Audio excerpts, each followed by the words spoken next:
I don't have to starve myself to try to fit a certain way. If it becomes my lifestyle of healthy eating, training correctly, listening to my body, then not only can I look good, I can feel good as well. Welcome to the Sevo Show. We have Brooke McIntosh here. The way that I bumped into Brooke was through a mutual friend on LinkedIn. He reached out to me and said, hey, my friend Brooke is doing something next year. Can you reach out to her, or how can you do something promotional for her? I was like, podcast. She's doing something amazing, and here you are. Thanks for being here. Thanks for having me. Two things I love, running and talking. So it's great to be talking today. Nice, especially in this weather. So for me, I'm learning about you for the first time. I did a bit of stalking, but from a perspective of the audience who may not know who you are you, Brooke? Where have you come from? Where have I come from? I've come from a small little town, but Brooke McIntosh, I'm a go-getter, entrepreneur, athlete, ultra-endurance athlete. I love running distances, speaker, and running is my jam. Running, inspiring and empowering others to build their resilience and create a life that they love. Resilience. Yeah. Live a life that they love, create one. And that's my tagline on my Instagram, live your best life. So cool. Matching, twinning. Hashtag twinning.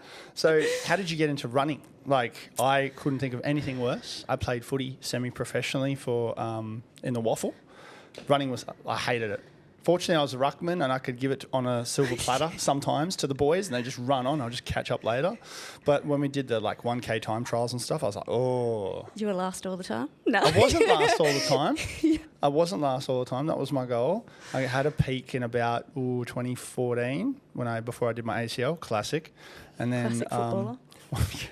And then 2017, I started to get good again. Did my ankle, full reconstruction. And just injuries. Classic story. I'm just another statistic. But you, tell the audience how you got into running. Yeah, so running for me, I started running when I was about 13 years old. Mm-hmm. My journey with fitness, my journey with mental health has been a huge part. So I started running for my own mental health when I was 12 years old. However, I never had the correct nutrition to combat that. So then I started battling with eating disorders, anorexia, anxiety and depression. And then I got told to stop my running because otherwise I would be hospitalised, because I was about 15 at the time and weighing about 40 kilos. That is completely unhealthy. I was sleeping every day in class, falling asleep, and my health was just so down. So I stopped running there. And then I started weight training when I was 15. And then I was just hooked on weight training, CrossFit, become a fitness model, and took to the stages. A whole nother journey, and in August 2022, so literally only 2 years ago, just over 2 years ago, I rediscovered my love for running again. Yeah. That's awesome. Yeah. That's awesome. So let's go back to your teenage years. You got into running to help with your mental state at the time. What sort of a state were you in at that time? What kind of state was I in? I was just in a state of what's the point? Okay. Yeah. We just had our second family breakup. So my parents divorced when I was 2 years old. My mum remarried. And then when I was 13, they got my parents divorced again. My stepmom and, my stepdad and my mum divorced again. So then my mum went FIFO, and it was up to me and my older brother to raise our younger siblings. So I was under a lot of pressure to step up into a responsibility role that I just wasn't equipped for.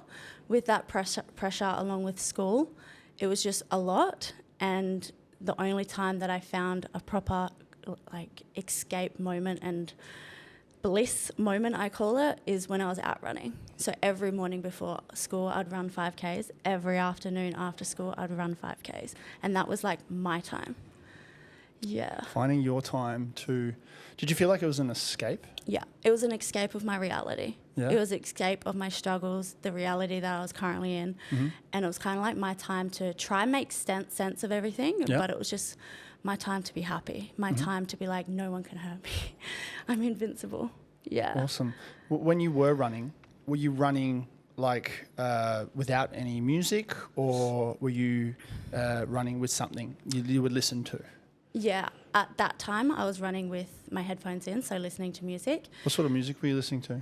Oh, probably like Taylor Swift, I don't know, Spice Girls, Yeah, yeah. the Beatles, Backstreet Boys, love them.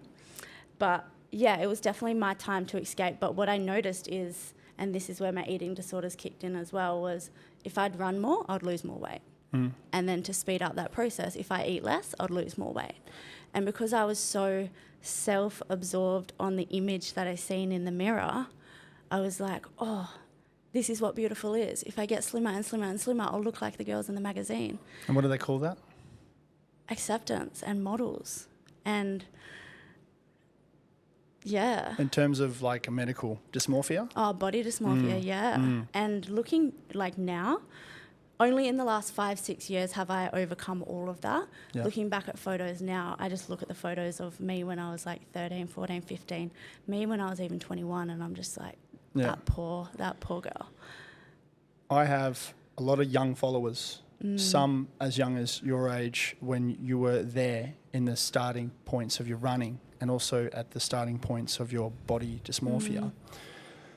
What's the next step for them, or what was the next step for you to overcome the eating disorders? I looked at role models who were actually really healthy. They could go the distance, they could lift a lot of weight, they could move their body in ways that was just inspiring, not just in a photo shoot way. Because what I come to realise is when it's a photo shoot, man, the editing tools out there nowadays is ridiculous. I'm watching these TikToks and I'm like, how many filters do these people have on? Yeah. How many edits has been done to this magazine, to this photo shoot? I'm looking at all that now and I'm like, this is insane. That is not a real human. And throughout this, I was like, okay, if you want perfect, make it on a computer program.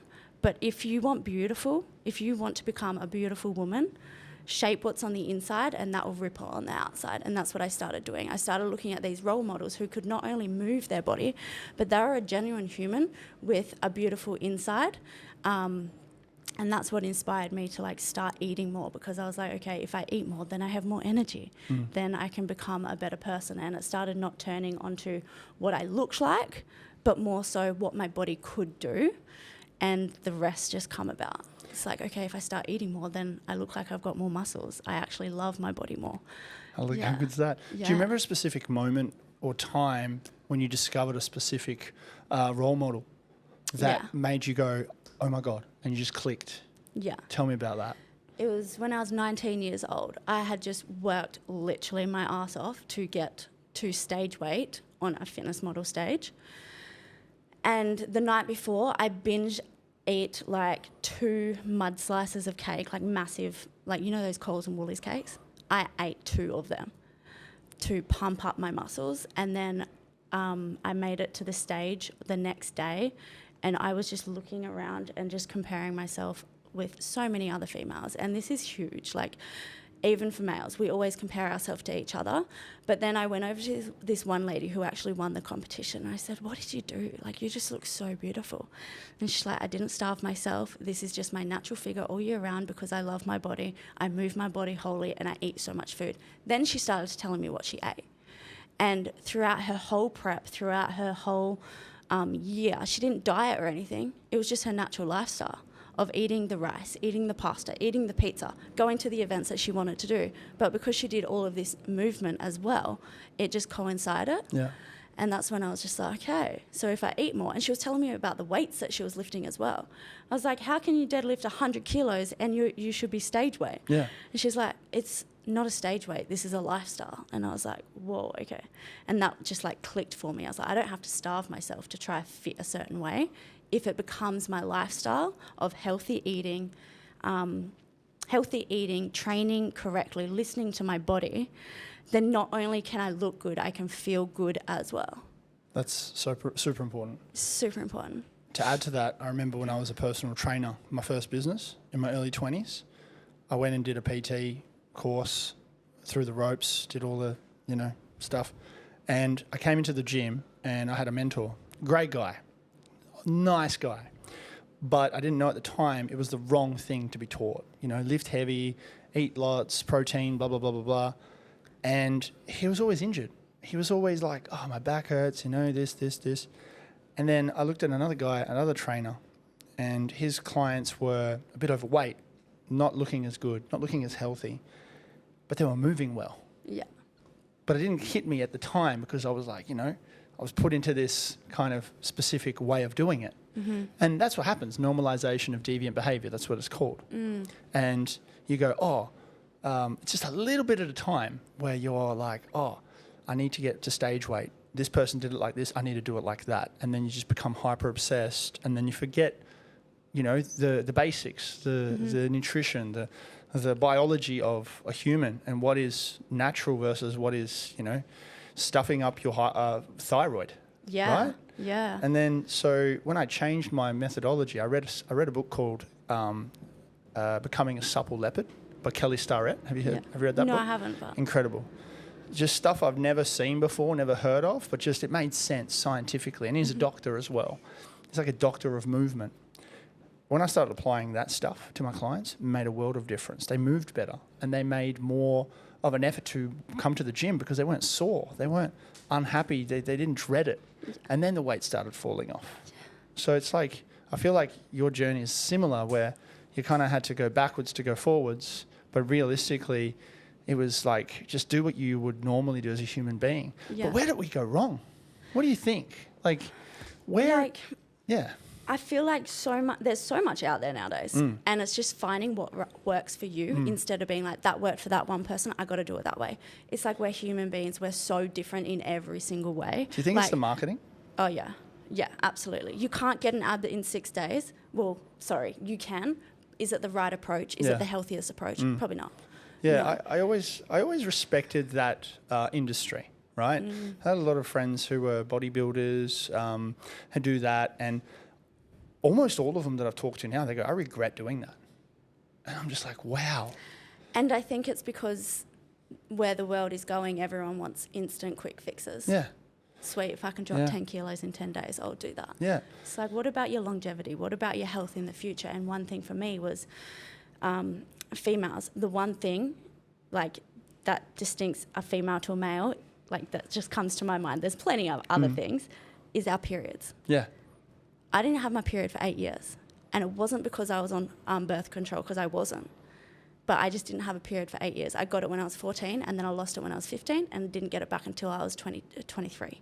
Yeah. That says unhealthy as fuck in itself. Yeah, I looked so healthy on the outside because I was skinny.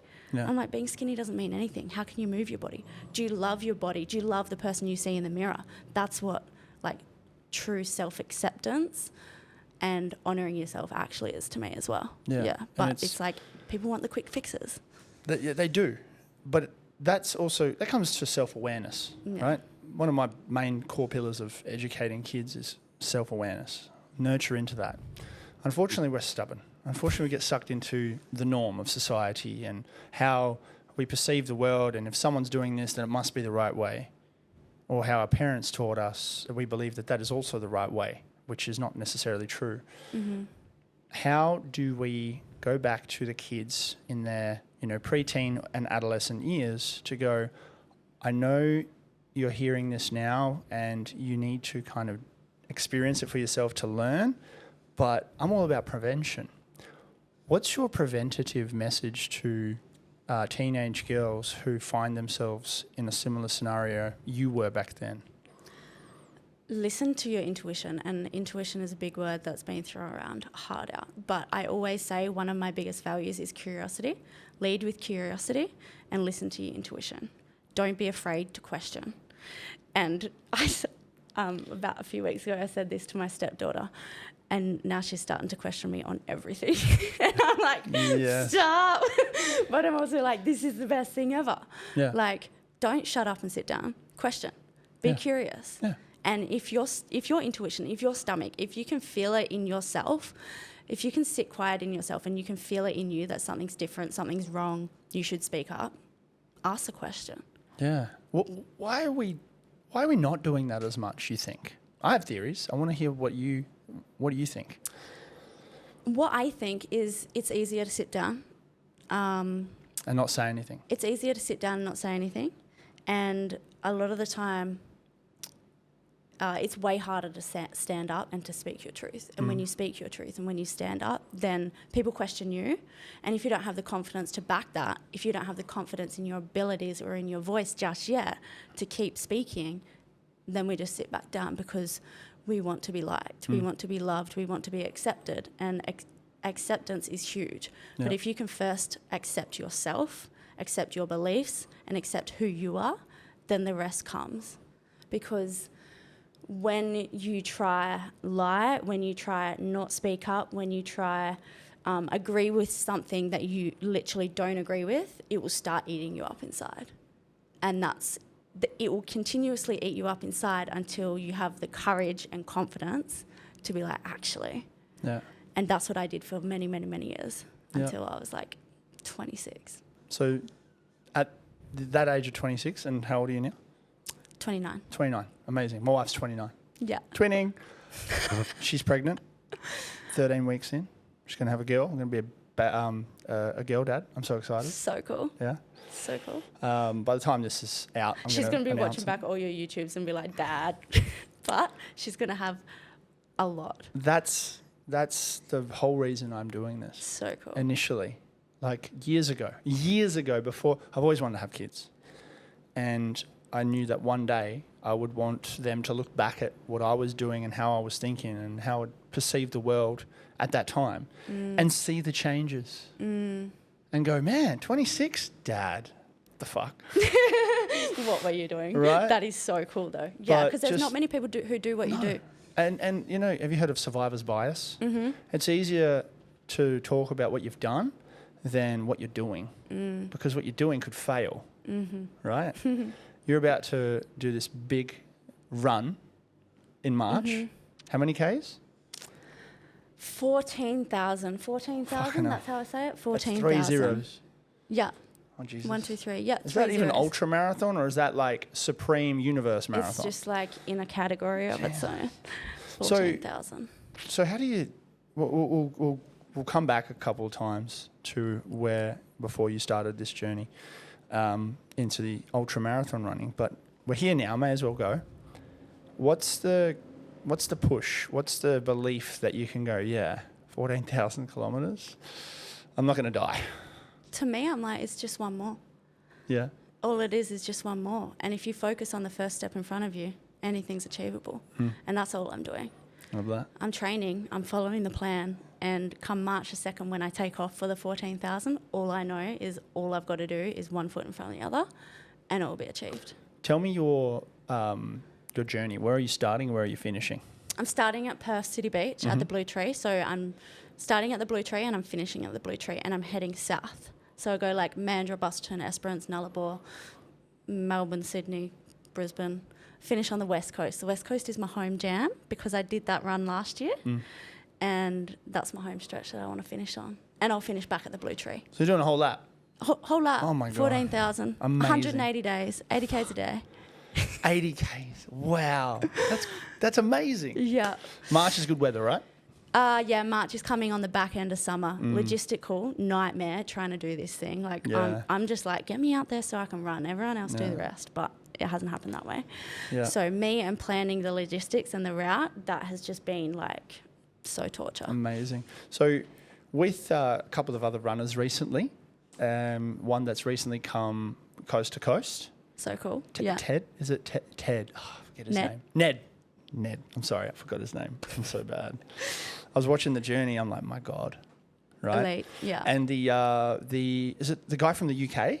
The guy with the red hair? Yeah. With the beard? What's his name? This is where we get Luca to research.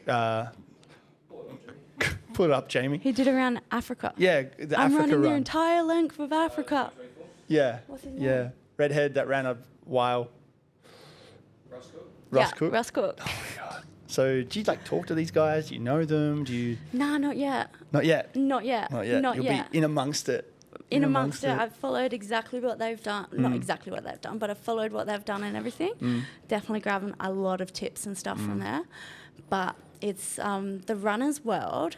One thing that I know is when I completed a 1,600 kilometre run last year, the coach who I had at the time was a real old school runner. Like, she'd been doing it for like 40, 50 years. It's like, sweet, I can trust you. But the belief from her in me was not there. And she's like, there is no way that you can come out and do this and you've only trained for 2 years. Like, if you want to do distances like this, you need to be like training for 20, 40 years. And that's where I feel like the runner's world now has just blown people out of the park with what the body is capable of doing. And yeah, it's the body, but it's the beliefs and the mindset that comes along with it. Yeah. That's amazing. I'm so excited. Like, I'll be there in spirit. I honestly can't wait to get going because when I say just one more, going back to your question on how I'm going to do it, it's just one more because to me, the mantra just one more has changed my life. And in August 2022, I was driving along the highway, and this was when I was going through the depths of depression, anxiety, contemplating taking my own life, and going through the depths of suicidal ideation. And it was the week that I was planning to take my own life, driving along the highway, and I got hit by a truck going 100 kilometres an hour. I walked out of that, I escaped out of that, walked out like alive. Clearly I'm still here, but I had no injuries at all. And I remember lying on my hospital bed and I was like, what is this? Like, life, what are you trying to teach me? What are you doing? Like, I thought it was my time to go. And in that moment I was like, it's just one more. Hold on for just one more day. And that's where this run has sparked about. So when that happened, I made the promise to myself that I'm going to raise awareness for mental health and have just one more conversation so no one experiences the depths of the darkness alone. And that's what I did last year coming down Western Australia. When I finished at the Blue Tree, I was like, I have so much more gas in my tank. I turned to Rowan, my support crew, and I'm like, why am I stopping here? Like, just one more day, just one more state. And then my trainers were like, you're going to run all around Australia. And I was like, let's do it. That's amazing. Thanks for sharing that story. That's some deep stuff. Take me back to that day, if we can, with the truck. Yeah, that day. Is that okay? Yeah, that day. What time was it? It was 10 o'clock. Morning, afternoon? In the morning. Okay. And that day I was just in such a state of like, what's the point of living? What's the point of life? I can't do this anymore. I don't want to be here. And crazy enough, I was on my way to a high school to deliver a talk about confidence. And while I was driving there, I was like, how can I deliver a talk about confidence when I'm in this state and I don't even want to be here and I've got this planned? And I missed my exit. And then I was going to get off at the next one and this truck just come out of nowhere and clipped me. That happened. I was meant to be at the school within 20 minutes. I regained consciousness in my car, scrambled to search for my phone, jumped out of my car, went and made sure if everyone else was okay, picked up my phone, called the principal at the school and said, I'll be there in 10 minutes. I've just been held up in traffic. Put the phone back down. And then I was just thinking and I was just sitting and like it just all clicked. I was like, what am I doing? Stop putting yourself last and actually put yourself first. So I quickly sent off the message and said, sorry, I can't actually come. Been involved in this crazy car accident. Rushed away in the ambulance, like 10 doctors waiting for me at the emergency centre. And yeah, it was, again, in that moment that I was like, stop putting yourself last in life. Because when you put yourself last, you can't give, or you're giving from an empty cup. And this is where I'm so passionate about self-care, about putting yourself first, about saying no to things that don't align to your values as well. It was a hectic day. And it's even crazier to think that I was on my way to deliver a talk about confidence. And it was like the universe going, nope. Not today. You're going to learn your lesson. Thank you for sharing that.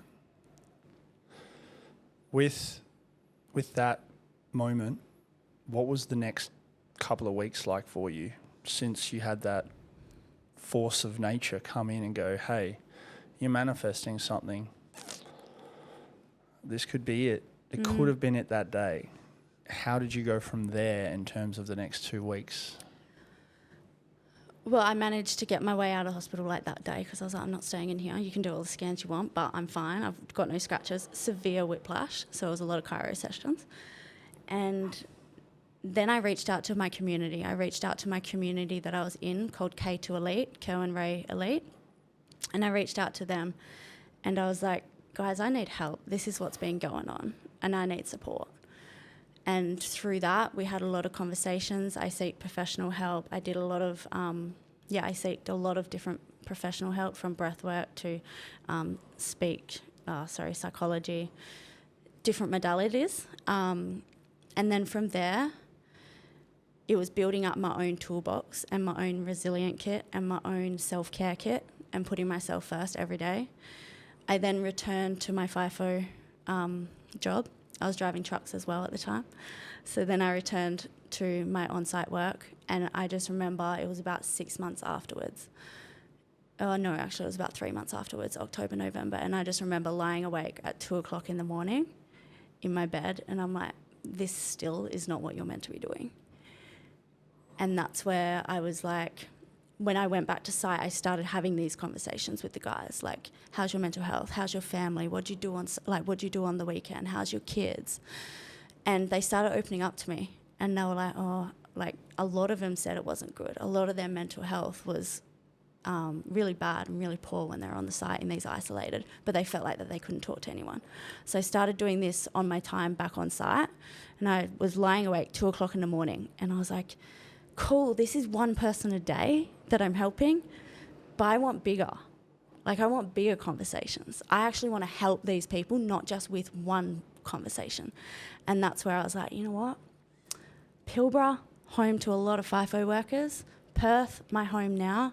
I'm going to run home. Like it's going to be Impact to Ignite the Nation to speak up about their mental health. That's what it was called. And that's what I'm going to do. I had no idea at 2:00 in the morning how I was going to do that, but that idea just come through. And in that moment, I sent 2 messages.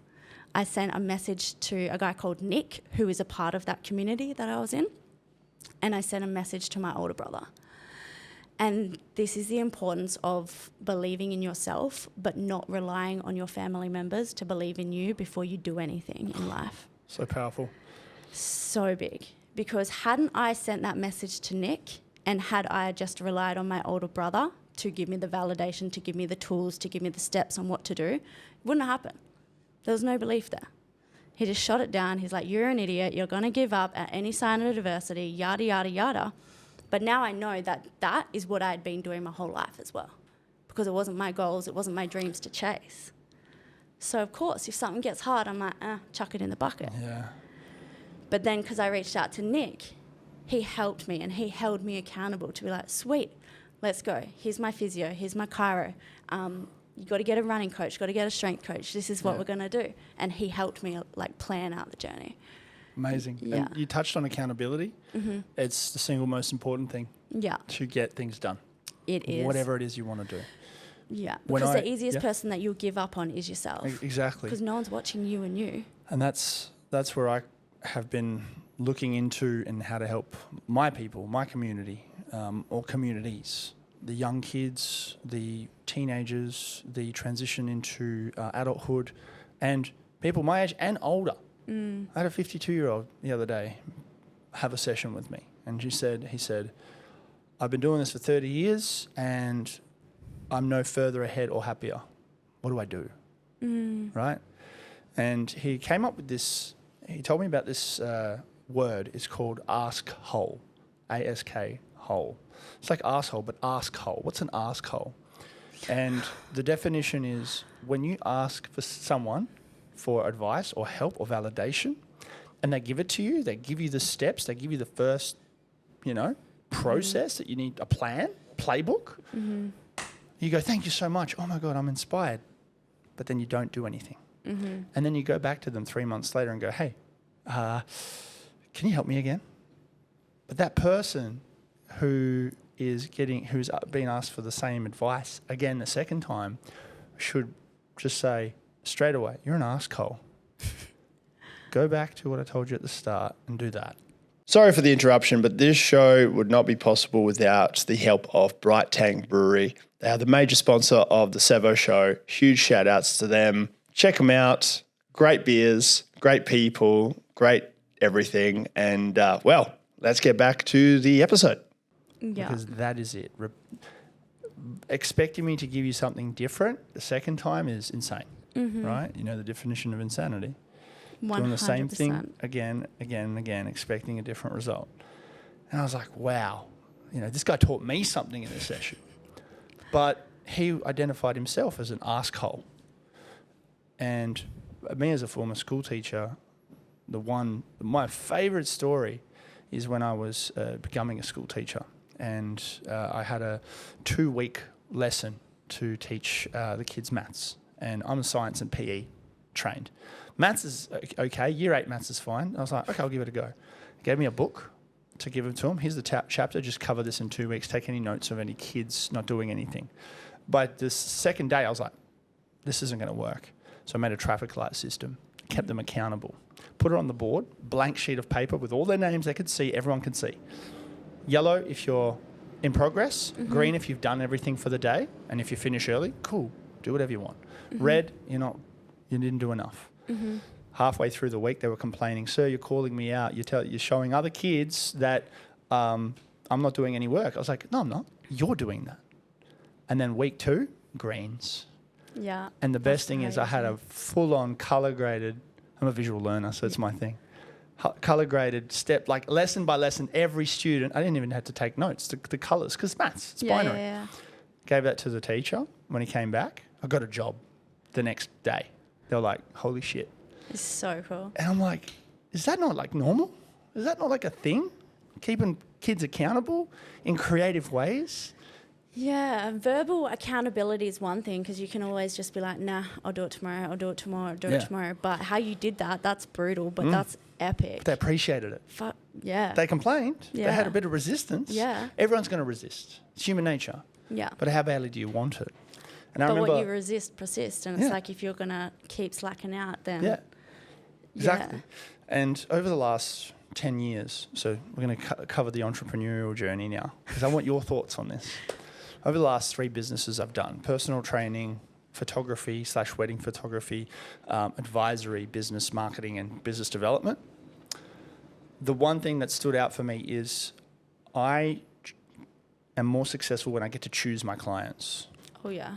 Because I tell them, listen, you want my time, you want to pay for it, I want you to not waste either one.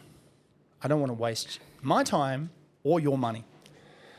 But I'm happy to take your money for you to learn that this may not be for you. How will I know that this is not for you? You won't do what I say. And before they pay, I say to them, will you do what I say? Or are you looking for validation of what you think is the right way? Because if it's not what you think and you don't like it and you can't handle it, that means I've just helped your self-awareness and that's worth the fee. And then they go, fuck, what do I say to that? Let's give it a go. Yeah. You know, the objection handling to that is like non-existent, you know, talking about sales. But it's just putting them on the pedestal straight away, going, here, I'm not here to sell to you. I'm here to see if you're the right client to help. Flipping the script. Yeah. Yeah. And so And getting a commitment straight away. Nick flipped the script for you. Yeah. But your brother, what's his name? Cam, right? Cam is used to your previous habits. But also Cam, in a non-direct way, motivated you by going, nah, you'll just go back to the same shit. But a new person was born that day in that car crash. 100%. Right? Yeah. He just didn't realise it. Yeah. And now, you know, what's your relationship with him like now? It's grown tremendously. Is he eating humble pie? It's we're both very humble with each other good. for sure. Yeah. That's awesome. He And taught me a lot that day as well because it goes back to that whole dream thing. I look back on my life and what I was trying to do before then, and I was always the girl who was like, I'm going to do this, I'm going to do this, I'm going to do this. And I was like swinging on the pendulum. And then I was like, I'm going to do this, whether But people believe or they don't believe, whether they support or they don't support. I'm With or gonna do without it. you attitude. Yeah. I love that. And I'm doing it for me, and I'm doing it for something that's bigger than me. Yeah. And it was like, yeah, that day, or it wasn't that day. It was after I completed the 1600K run. Our whole family went for dinner. And I went around the circle and I asked my whole family, did you believe in me at the start? Did you believe in me? Knowing that none of them did. But knowing that I believed in myself, and that's all that matters. And what Cam said to me, he's like, no, I didn't, but I'll tell you why. And then that's where he said, it's because every time adversity and hardship come up for you in life, whatever you wanted to do, you would fold and you'd give up straight away. And then I put two and two together. I was like, you know why? Because I was chasing validation. I was chasing acceptance. I was chasing love by doing all those things that when I didn't get it or adversity struck, I was like, this is way too hard. Next. Next. All along, you had to just be in it for yourself. Yeah. It's you that needed to validate if you liked it, you enjoyed it. Yeah. And I loved it. Yeah. When I ran the 1,600 kilometres, I regained who I was. I regained my personality. Yeah. I was eating McDonald's. I was drinking my Coke. I was dancing my heart away, coming all down Northwest Coastal Highway. Amazing. And I was so happy. And it was hard. It was hot. It was 47 degrees one day. I had food poisoning. I would have given up. There was so much hardship. All right. But I kept going because I was just happy. That's why I was like, I'm going to run around Australia next year and sing and dance my heart away and talk and raise awareness of mental health and have more conversations like this. Because I believe that's me living in my purpose every day. How do we support you through this journey, and how do we back what you're backing? You get on the socials, you follow along and you share the shit out of it. Done. Donate to the page if you can. If you're in a position to donate, definitely donate. And it's just about having a conversation with your mate. And having the conversation not over a beer, not over getting drunk, not over that kind of vibe. It's literally going up to one of your mates who you feel may be having a tough time. It's Christmas, it's New Year's. A lot of people, suicide rates increase in December. It's just about going up to a mate and being genuine. Yeah. How are you going, mate? How's your emotionals? Like, what have you done to take care of yourself? You're doing all this for everyone else. How are you practicing your own self-care? It's a scary thought sometimes, and I've been in this scenario with other friends because I don't want to have them go off at me. Yeah. Because I've had that scenario. And I think it's how you frame the conversation. If you go up to a mate and you're like, what's wrong with you? You look sad. You look down. Of course they're going to be like, no, all good, bro. Give me the Brooke McIntosh recipe to doing this. You got to like ease your way in. Yeah. You've got to like start off with general conversation, general chit chat, banter. And then you've got to like slide in. Like if you're at a bar and you want to jump in on a chick, you want to ask a chick out, you want to buy a chick a drink, you don't just automatically slide in. You've got to like kind of ease her up. All right, dating and advice. you've got to ease up into the conversation. So a little bit of banter. How's your week been? How's your family? How's your job? Oh, yeah. How are you going? How are you generally going? And don't ask once.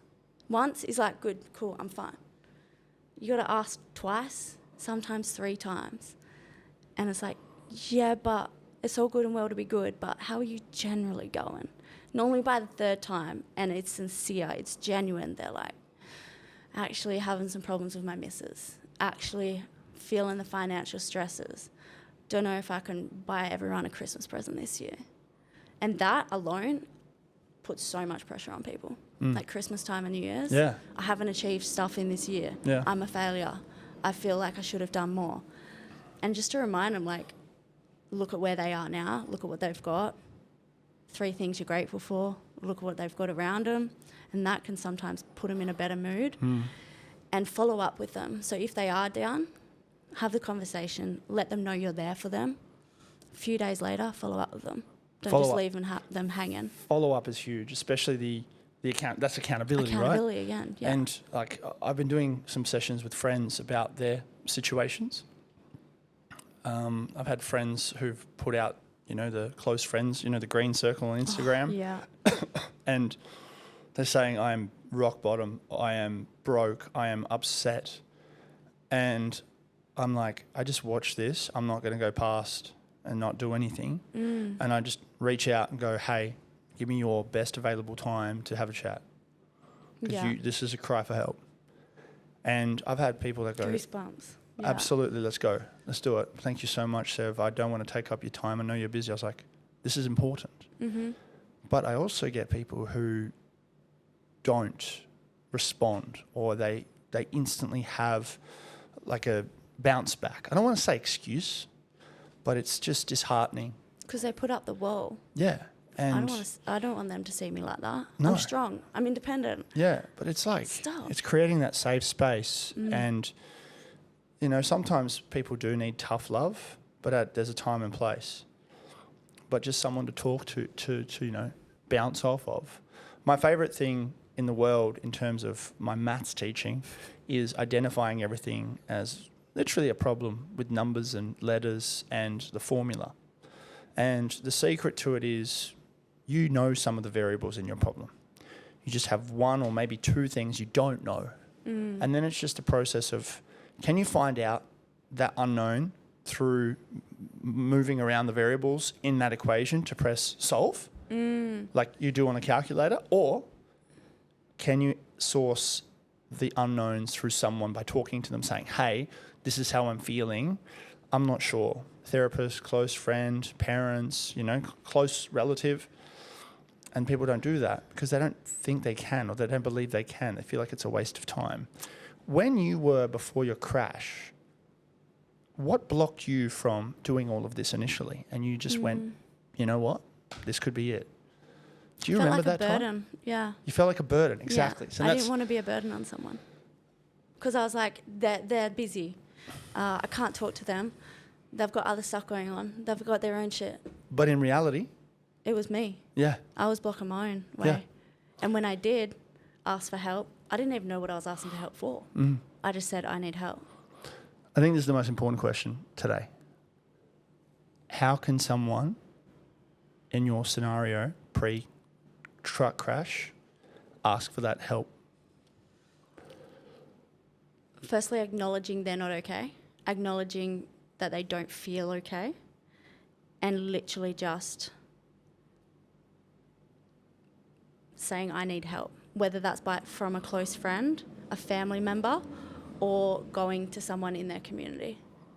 I didn't go to any of my families for a long time. I didn't share any of my stories with my family for a long time because I didn't feel safe enough. I went to my community that I was in to feel safe, and I just said, I need help, and the help was there. However, I had to count back from like 10 to put my help out there, because I asked myself the question, if I don't ask for help, what's the next option? And the next option that I wasn't going to be here. Yeah. I'm glad you're here. Yeah, me too.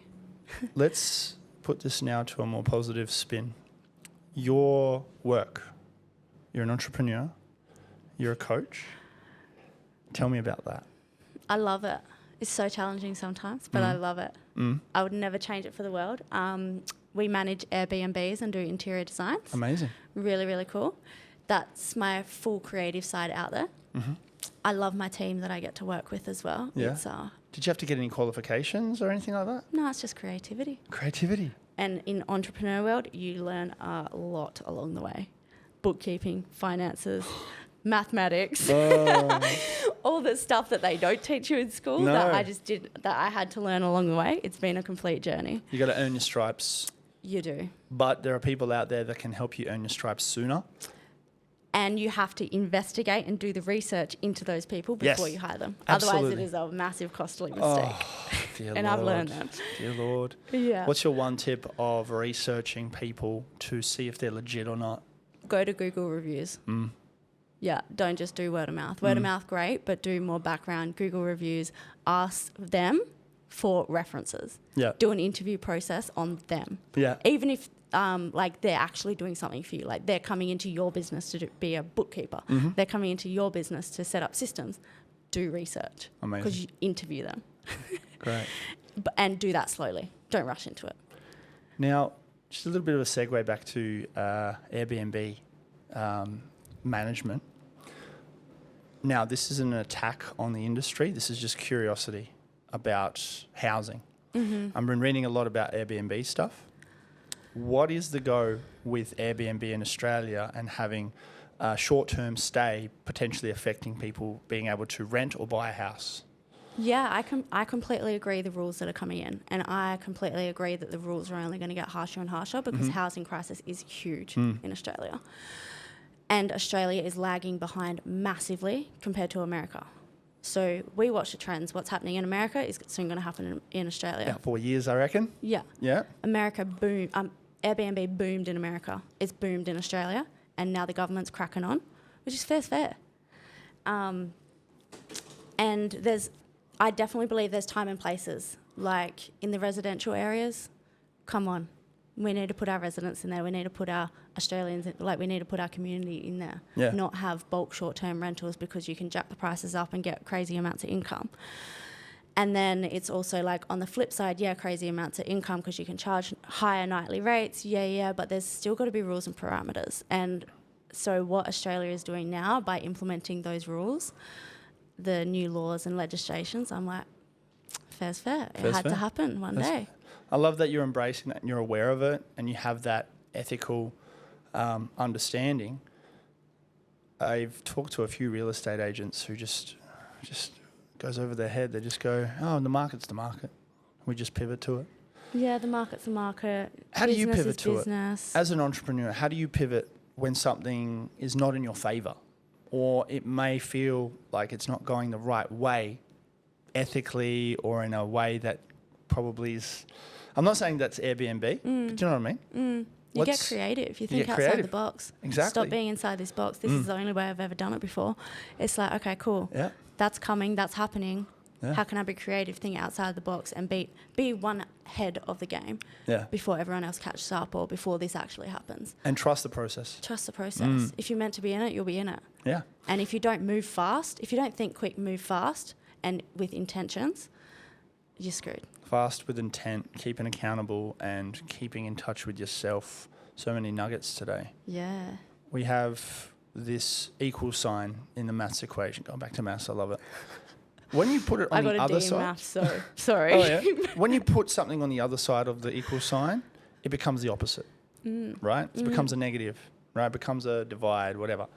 And you can still solve it, just in a different way. Yeah. And that's where, like, my classroom in maths, year 8s would come in, and on my door it says, Mr. Moz's life lessons featuring maths. Maths was so like cool. the byproduct. Yeah. And I would tell them a story. It wasn't 30 watermelons. It was, here's the scenario.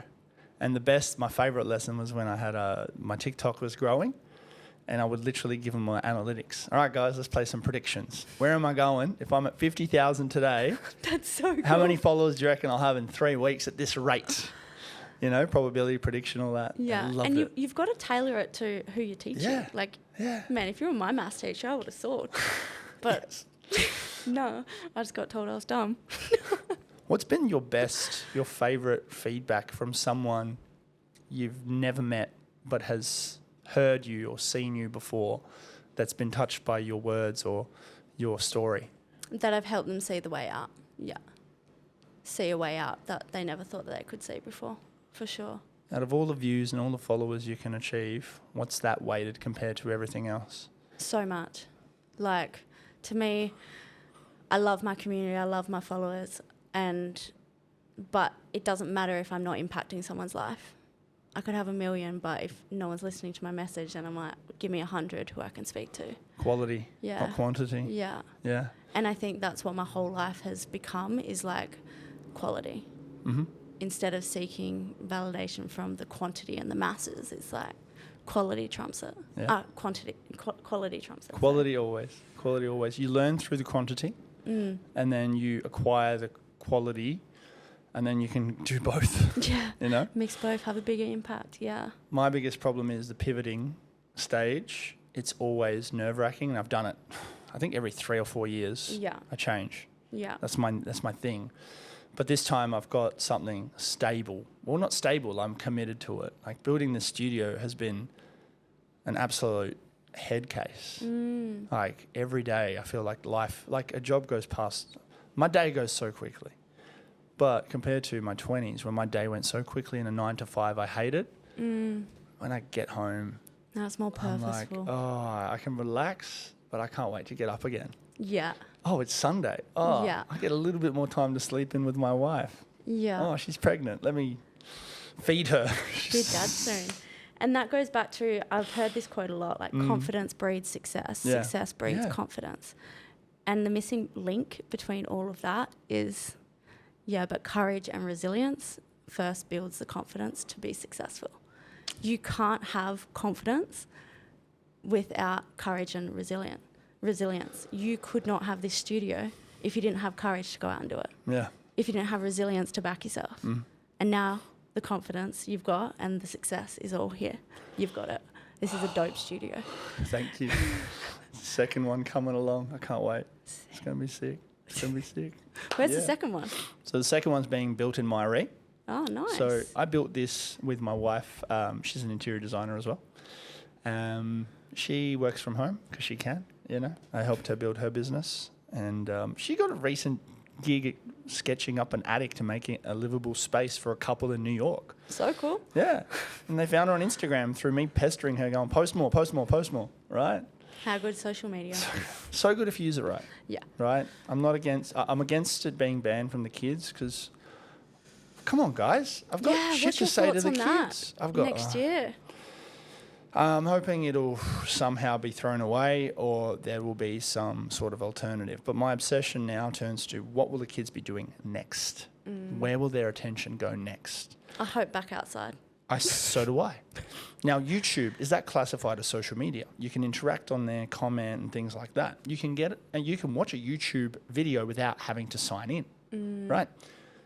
So it's just about seeing how they search for what they need, because I think even if it does get banned, and we have a bigger problem than the banning of the under 16s, it's the digital ID thing. Like, where's the freedom of speech about to go? Yeah. Right? I feel like if I talk about it anymore, this podcast will disappear for some reason. They'll ban it. Right. False information. False information flagged. Branch is all over it, eh? He's the best guy to subscribe to right now. Like, I've always believed in him, but I just, at the time, I was like, man, fuck. I've had enough at the moment. Can I unsubscribe? And I knew he was always going to be right. I just was doing my own thing. But I just feel like, a bit of a, I don't know. When I didn't push it back then, I just didn't want to get into the political space to then be, pushed to one side, because a lot of people would consider it being more on the right side, conservative, whatever. I listened to a recent podcast with Alex Hamosi. You know Alex? Yeah. He said, he talked about this, and the thing I took away was he had an employee who was on the other side voting for the other person, and they came together and they said, right, can you write down your ideologies on a piece of paper and I'll write down mine, and they'll compare. They were almost identical. The only difference is they have a different thought on who they're betting on to actually fulfill that ideology better. That's it. There's nothing against, being racist or sexist or homophobic or anything like that. It's just my ideology is having no wars, women are taken care of, and men can work and speak freely. And if they talk shit, then we can just educate the people that don't like that to go turn it off. Yeah. Because that's where it mostly is. Yeah. Those are my ideologies. But to be able to completely ban that and not be able to show the educational part, when you turn 16, it's like, hey, you're coming of age, here's social media, what the fuck? What is this? Yeah, when right? I start, yeah. But maybe it does give, apart from the digital ID stuff, that's a whole different problem. Yeah. Maybe it does give the parents a bit more time to nurture and teach their kids. I follow Matthew McConaughey pretty closely. His Green Lights book is brilliant. Highly recommend everybody read Green Lights. And the way that he nurtured and taught his kids, no social media until 15. Yeah. He taught the kid, his son, when he turned 15, what everything is and how to approach it in his own way. Critical thinking, right? Critical thinking doesn't come until later on in life because you're too young. You've got so many things to think about. And unfortunately, sometimes we fall into a hole that is so dangerous, such a dark space, and that can resurface again, Yeah. you know, like Yeah. yourself. Yeah. And I'm so glad that you've come out of it, but we need to put more of this sort of content out. And our target audience now is more the parents, Yeah. because the parents are going to go, fuck, what's my kid doing on this iPad Mm-hmm. if everything's banned? Mm-hmm. Oh, Sev's good. He says fuck every now and then, but I like the way he approaches it. Other parents would go, Yeah. oh my God, did he just say he was right wing? No. Yeah, yeah. I can't wing everything. Yeah. You're never going to win. And I'm but- trying to be as real as possible without upsetting as many people as possible and helping as many people as possible. And if your ideologies, or you think my ideologies are different, let's have a conversation. Yeah, it's all it is. It's And a people don't conversation. have It's that not an conversation, argument. It's right? literally just a conversation. Yeah. You're right to an opinion. I'm right to an opinion. We can agree to disagree. Yeah. That's all it is. I'm going to be careful with his name just in case YouTube flags this, but old mate, the bald guy that Yeah. went to jail with his brother, you know the one? Yeah. Before he went to jail, he was on a podcast. And that podcast was run by a friend of mine. And I was so excited for my friend to have someone like that on his podcast. Right? In terms of like status and, you know, world attention. I was like, dude, this podcast is, Gonna go. you know? Yeah. Gonna skyrocket. You know? And I shared that on my story on Instagram. But specifically going, my mate, I'm so proud of you. Yeah. Former school student of mine hit me up going, how dare you glorify this guy? You know, he's this and this and this. I was like, dude, this is my friend's podcast. Yeah. He's got like a big public figure, whether it's the right public figure or not. He's like doing well. I'm like showing support. Yeah. And just brick wall. Straight wall no. up. And then just fully it's like my ideologies are the same. And that kid would message me after I left school and goes, you're the only real teacher out there. I love your stuff. I miss you. I wish you were back. Yeah. And then as soon as I put that one up, I'm a piece of shit. Doesn't talk to me. Yeah. And like, if you're courageous enough to put your opinions out there, you're going to have haters. You're going Exactly. to have people who don't agree with you. Exactly. But the ones who do, or the ones who are inspired by you, or the ones who lead with curiosity, they're going to be so appreciative, because there's so many people out there who don't have the courage nor the confidence to speak what they're feeling. Yeah. And they're like, Sev gets it. Some people will say this is kind of a cowardly approach, but I feel like being agnostic and open to believing in God and not believing in God, show me what's out there. Yeah, but Right? Walk the walk. Oh, he said this, she said this. Cool. What's happening? What's actually happening? Let's talk about it. No one wants to talk about it. Have you heard of the Socratic method? No. So the Socratic method, you pretty much go down and question to the lowest common denominator. Oh, wow. So you yeah. start with what's on your mind. Yeah. Why do you think that? And not in a condescending way, very important.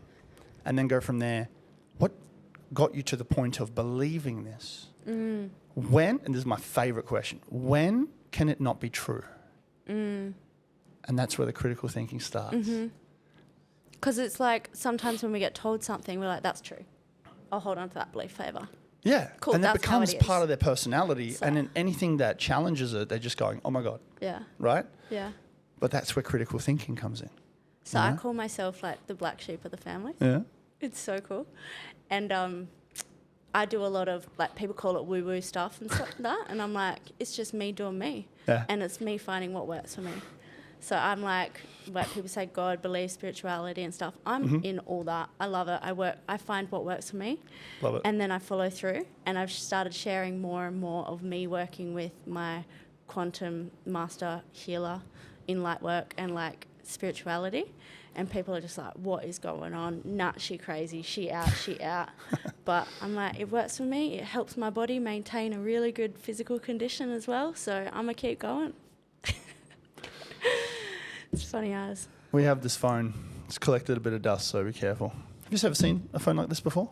Yeah, Yeah. but I'd seen it before as well. I was like, what Yeah. are we doing with the phone? Are we doing something? I thought it was just a prop. So someone's calling. Pick it up. And it's Brooke. 10-year-old Brooke. What do you tell 10-year-old Brooke? Brooklyn. I tell her to look in the mirror. Tell her that. Brooke, have a look in the mirror. And repeat back to yourself. You are safe. I am proud. And everything's going to be okay. You are beautiful and you are worthy of this life. That's what I'll tell her. And there's a Brooke out there that will hear that. Impactful. I'm getting emotional now.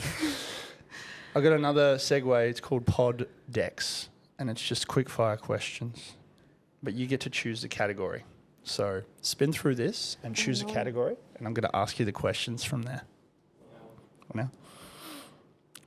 Let's do that one. All right. What category have we gone with? Deal breakers. Deal breakers. All right. Any specific reason you chose deal breakers? A little bit of laugh, I'm hoping. All right. While weeding through of dates, hangouts or hookups, whatever you refer to them as, you may encounter all kinds of behaviours. Here we go. Lack of ambition. Deal breaker. Like, that's a no-go. A red flag. Yeah. Poor communication. Red flag. Walk. This is easy. Know-it-all. Walk. Walk? Yeah. Okay. Yeah, don't All like right. know-it-alls. They're in debt. That's fine. Okay. Like, no red flag there. Okay. Yeah. Cool. Cool, cool. As long as they got drive and ambition to clear it, and Yeah. they don't need me to clear it for them. They have a plan? They have a plan. Yeah. Cool, cool. Trash talks their ex. Out. Out? Yeah. Okay. Don't like that. Yeah. No. Cool. They don't want to introduce you to their family or even friends. I'm out. You're not hiding me. weird. Way too good to be hidden. Oh, okay. Fan of opposing team. Oh, yeah. We banter. Love Yeah. that. Even politically? Yeah. Okay. Yeah. I If like he's open, Yeah. open communication and agrees to disagree. Doesn't bash on me. You're amazing. Lack of humour. No. Out. Out. That's dry. Shows up more than a little late. Nah, probably out. I don't like that. I'm Yeah. strict. Yeah, you're My on partner time knows today. we plan and we on Respect. time. You're early, actually. Ooh, picky and finicky. Yeah, can stay. All right. Love that. I need Picky. more than a little yes or no for this one. Kinky. Yeah, he can stay. Yeah? Definitely. Yeah? Yeah. You got to have a little bit of venture. And I've definitely brought that back in myself. Yeah. And now I'm like, yeah, that's important. Yeah. Yeah. Yeah. Can't just What if have it's like a dry. foot fetish? I mean, like sometimes I lose toenails with all my running. So if he's keen on that, then Yes. Okay. Lack of etiquette, manners, nah, In. out. Mean to a waiter, you're gone. excessive self-love. No, probably not. Okay. But you're running 16,000 Ks. Yeah. Tell me if this is too personal. What's it like being intimate on a big run like that? I have no idea. And me and my partner talk about this all the time, like Yeah. in the last few months. And we're like, how are we going to do it? Yeah. And like after I run 70 Ks yesterday, I'm like, don't touch me. But I also need to come to his like terms as well and be like, okay, this guy needs a little bit of intimacy too. Yeah. So I don't know how we're going to do it. But we're definitely going to get like A-star, 5-star hotel rooms whenever we can. Yeah. And then maybe that's on them. Yeah. just,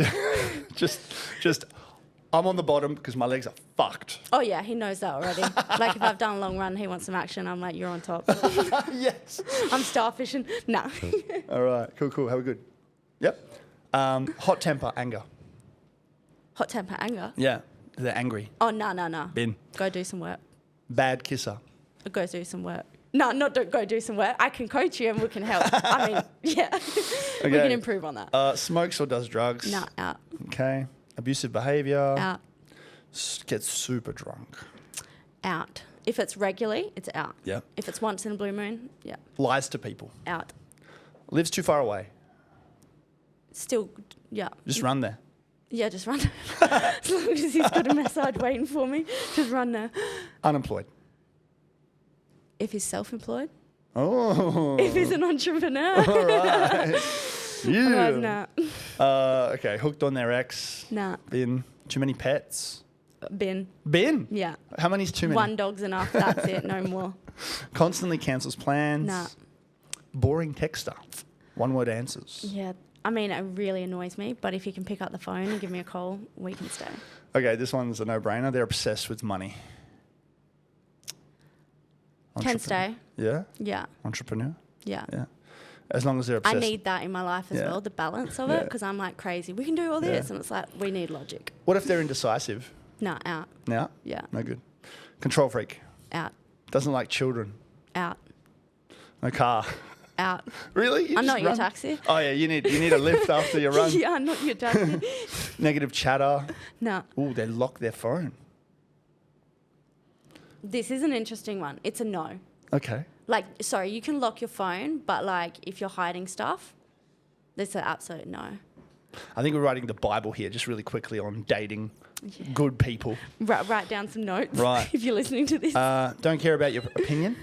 No. No. You're out. They're always jealous. You're out. They're selfish. Out. They're excessively vain. Out. Does not want to hang out with your family. Out. I love my family. They either talk too much or too little. Talk too much. Yeah? No Yeah. good? Okay. No, I want someone who talks too much. Yeah, okay. I'd rather them talk a lot than not much. All right. I can hear your man right now listening to this. Like, okay, didn't fucking know that. Yeah, got I'm you. trying to get him to talk more. He's like, I'm still thinking. I'm like, 10 minutes gone by. You still thinking? This is your sign. What if he was selfie obsessed? I'll take a good selfie with him. Yeah. Just get the lighting right? Yeah. Sun's got to be on the front. Okay, they've got excessive chest or back hair. Nah, sorry, can't do that. Ooh. It's a hard no. Oh, okay. Sorry. All right. Okay, addicted to drugs and alcohol, sex with other people. They're broken. Nah. And what? They're broken? I don't believe anyone's broken. Okay. I like that. I believe, not it. Yeah, I believe the same thing. I don't believe anyone's Can you broken. expand on that? That's the last one for that one. I don't believe anyone's broken. If they were quote unquote broken and not willing to do anything about it, it's a no. Because you're living in what's the word? Something mindset, in like a fixed mindset. Yeah, you need to find yourself first, and you're not the person to help with that. I'm not the person to help with that, but I also don't mind being like a guide for that if they're willing to do the work. But I ain't going to be on their back being like, come on. Yeah. They need to be proactive themselves to do it. And then if they're the right person, I'll be there to support them too. Nice. Yeah. All right. Before we wrap it up, Brooke, thanks again. How do we find you and get in contact with you or maybe your sponsors? Everything's on Brooke McIntosh, _. There's another Brooke McIntosh out there. I'm not the ice skater, I'm the runner. Brooke McIntosh, 2 underscores on Instagram, TikTok, and YouTube as well. Yeah. The And run LinkedIn. details and LinkedIn. That's how you found me. Insane. I was like, LinkedIn's great. I'm kind of newbie on there. Yeah. Still learning the ropes of LinkedIn. That's where you get the sponsors. Trust the process. Trust the process. All the details in the description of the episode. Big shout outs to Danny Taylor Smith Yeah, for massive. connecting us. He's such a connector. He's an absolute legend. So cool. So he messaged me, he goes, Sev, I have something for you to potentially talk about that's probably going to explode on social media in March. Friend Brooke McIntosh will be running around the entirety of Australia in March to break a world record. What is the current world record? A female did it back in 1986 in 397 days. All right. Yeah. So I'm going for 180 days. Smashing it. All right. Future world record holder in the building. Yeah. And on I my do just want to podcast. say, actually, before we wrap up, Yep. come run with me. It's lonely out there. You should come run, but your community should come run. Even if it's a leg of like 1 kilometre or 2 kilometres. Even if it's my beer legs in the afternoon. Mate, Yeah. I can just see you just next to me. Just one more. Just one more. And I'll be like, I've already That's done what I say, 25. And when you want to give up, just one more. If you don't want to make a phone call, just one more. If you don't want Last to have lap a hero, conversation, just as you're crossing the just finish one line, more. I'll just be like, Just he's on my one more. podcast. Yeah. All right, guys. Thank you so much, Brooke, for coming in. Hope Thanks for you having us. Good enjoyed the convo. chat. Yeah. And for anyone out there, DM Brooke. She'll be super famous soon. Slide into my DMs. Slide into her DMs. And if you're a school, reach out via LinkedIn. She's learning, but she'll get back to you. I can respond. You can respond. You need a PA soon. All right. As always, guys, thanks for watching. Leave a review, even if it's 1 star. Any feedback's great. If you do leave 5 stars, thank you as well. I love you. And have a good Christmas. And if I didn't post this by Christmas, I hope your Christmas was great. Happy New Year.